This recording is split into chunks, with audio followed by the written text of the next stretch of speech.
Guys তোমরা সবাই কেমন আছো? আশা করি ভালো আছো।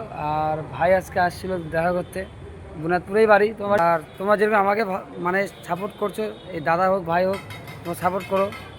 আর ভাই হবে আমারই, আর তোমাদের দাদা ভাই যে হোক সাপোর্ট করো। আর তন্ময় পাল নামে আছে নাকি, কি নামে আছে? সিনমামা। সিনমামা নামে আছে। ইউটিউব চ্যানেল আছে, ফেসবুক আছে, একই নাম নাকি? ইউটিউব কি নামে আছে? ইউটিউব তন্ময় পাল, ইউটিউব সিনমামা, সিনমামা। ফেসবুক তন্ময় পাল। ফেসবুকও তন্ময় পাল আছে, আর ইউটিউব আছে সিনমামা। আর মানে আমার থেকে ভালো একটু ভিডিও বানাচ্ছে, আর তোমরা যাই একটু গিয়ে দেখে আসো। হ্যাঁ, দেখলাম ভিডিওগুলো ভালো বানাচ্ছে, আমার থেকে দেখলাম ভালো বানাচ্ছে ভিডিও। তোমরা গিয়ে একটু সাপোর্ট করো ভাইকে, আর যত পারো তোমরা সাপোর্ট করতে থাকো। যেরকম আমাকে ভালোবাসা দিচ্ছ তোমরা ভালোবাসা দাও। বেশি বলবো না, এখন রাত 8টা বেজে গেল, বাড়ি যাবো। আর তোমরা তাড়াতাড়ি গিয়ে ভিডিওটা শেয়ার করে দাও। আর যারা যারা আমার ভিডিও দেখো নিশ্চয়ই কমেন্ট করে জানাও। আর ভাইয়ের ভিডিও যারা যারা তোমরা দেখো কমেন্ট করে জানাও। আর সিনবাব নামে আছে ইউটিউব চ্যানেল নাকি? সিনমামা। সিনমামা নামে আছে। আর এটাই। তোমার পাল আছে ফেসবুক চ্যানেল। ইনস্টাগ্রামে একই না? ইনস্টাগ্রাম চালায় না নাকি? ইনস্টাগ্রাম চালায় না, ফেসবুক ইউটিউবে যাই ভালোবাসা দিয়ে আসো। টাটা।